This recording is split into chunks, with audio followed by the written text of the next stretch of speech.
Get joined now by United States Senator Ted Cruz from the great state of Texas. He made news a couple of days ago by endorsing Donald Trump. He made more news last night with an assessment of the debate on Facebook. Senator Cruz, welcome back to the Hugh Hewitt Show. Hugh, it's good to be with you. Thank you for having me. Thank you for being here. Tell me what you saw last night. Well, last night I thought it was a very strong debate. I thought Hillary did not have a good performance. I think throughout the night, she was tired. She was formulaic.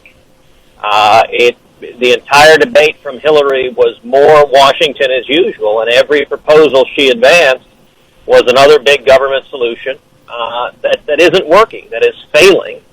And I thought Donald had the strongest debate performance he's had of this election cycle. I think he really went after Hillary, which was a good thing. And I think he drew strong contrast, particularly on taxes, and on regulation, and on law and order, and on the disastrous Iran deal. And so I thought it was a good debate night.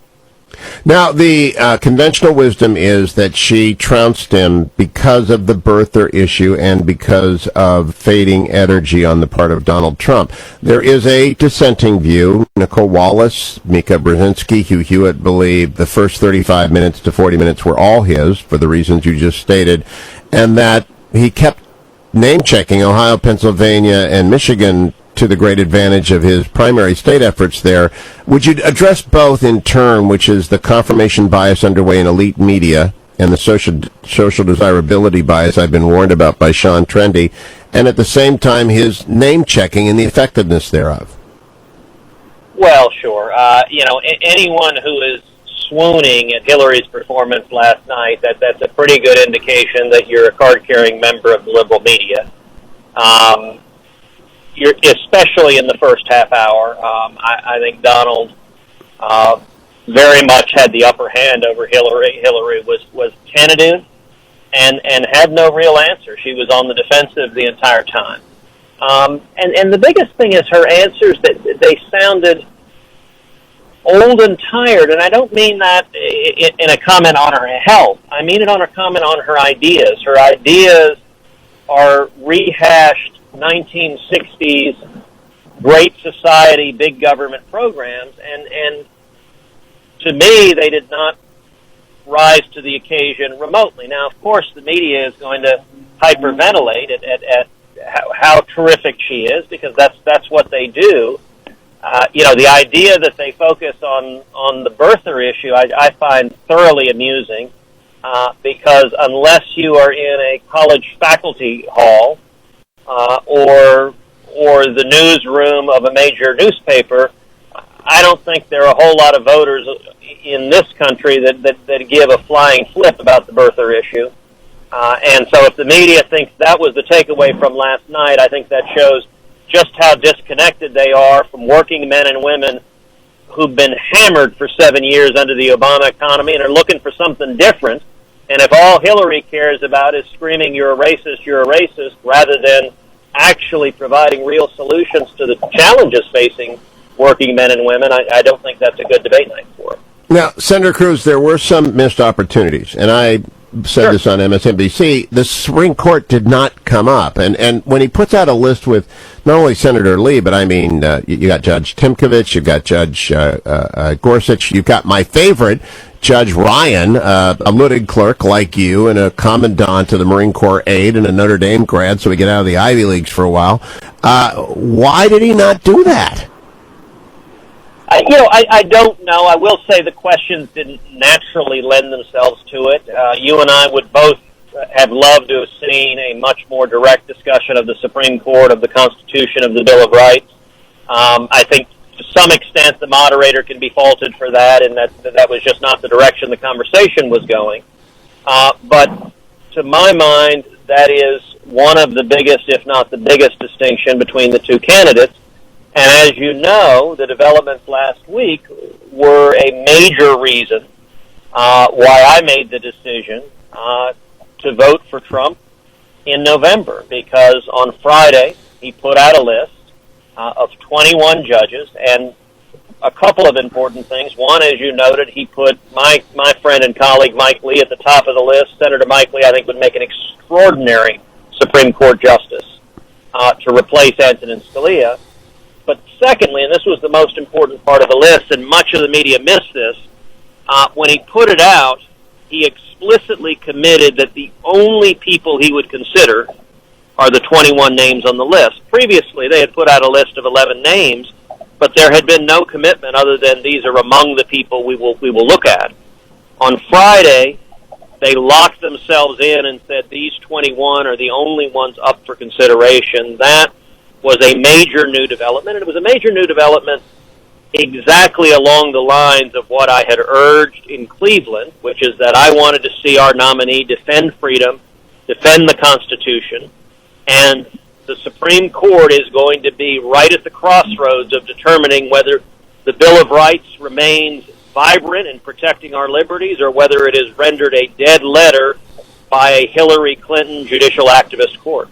Now, Senator Cruz, I want to spend a moment on this because I was on the Meet the Press panel on Sunday defending your endorsement and arguing you made it because of that very reason, with some pushback from Mike Murphy, among others, with whom you have battled in the past. I have to note for the record that, oh no, this is a primary challenge. Ted Cruz is worried about Mike McCall, Rick Perry, you name it, and I don't think you're vulnerable. So how do you respond to that?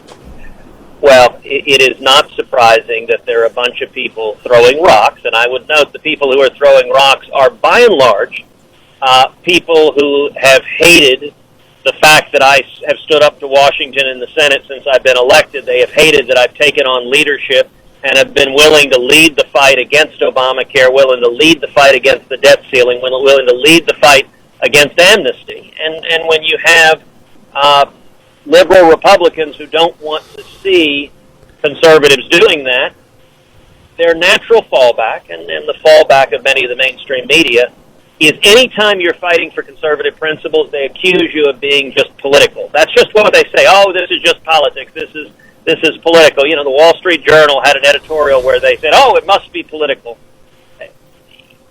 What inevitably happens is the Washington establishment accuses anyone who stands up to them of doing what they, in fact, are doing.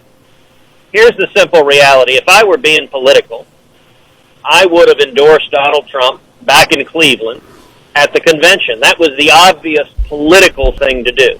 If the goal were political, that's the easy decision. It's why almost every other elected official did so. You can have lots of criticisms about me. Some people say that I fight and stick too hard to my principles and am not willing enough to compromise. That's a fair criticism. We can have a discussion about when compromise is appropriate and when it's not.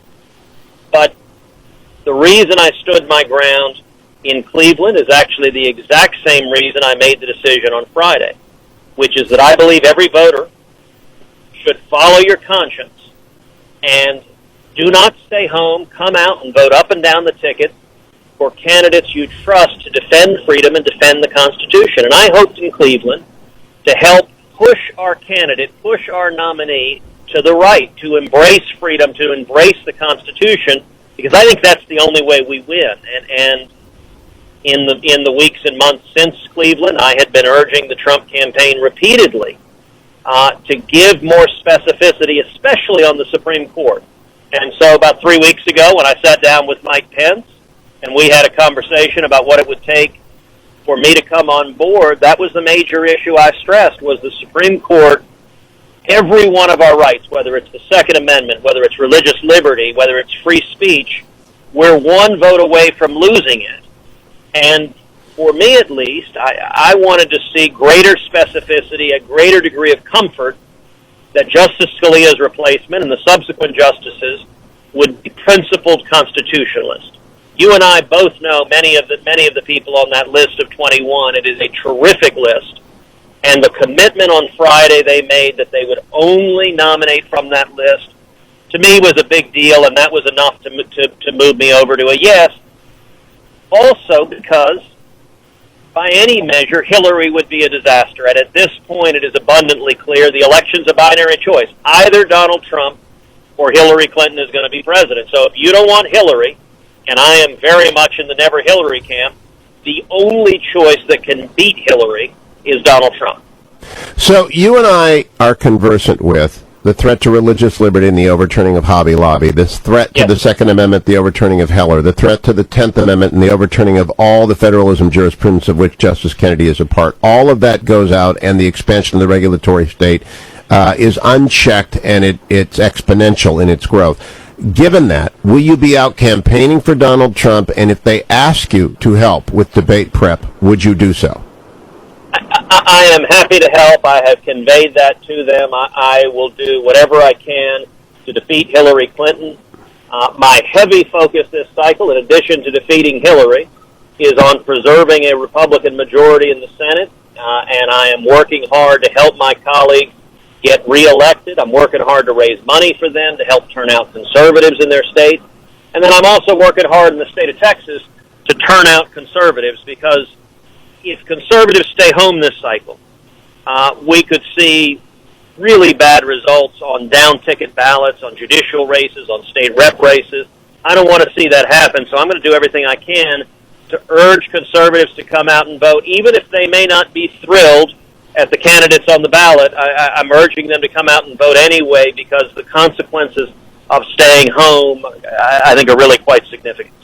Last question, Senator Cruz. Mr. Trump did not make much of the server last night, despite the Friday document dump, which included evidence that Secretary Clinton and then CENTCOM Commander General David Petraeus exchanged 1,000 emails on that private server.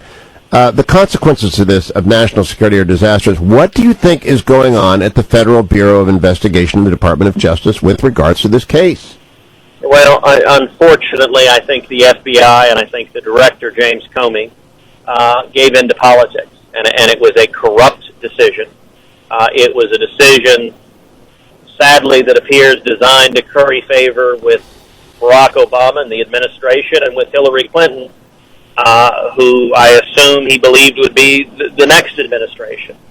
The FBI has a long tradition of being above and outside politics, and I think James Comey has undermined that by willfully turning a blind eye to what appears to be a deliberate, repeated pattern of criminality by Hillary Clinton, and it's one of the many reasons why she's manifestly unfit to be president. Senator Ted Cruz, thank you for joining me. Thank you for your explanation. Keep working. I appreciate it so much. One of the people that agree with me that SCOTUS is at the center of this election. Thank you, Senator Cruz.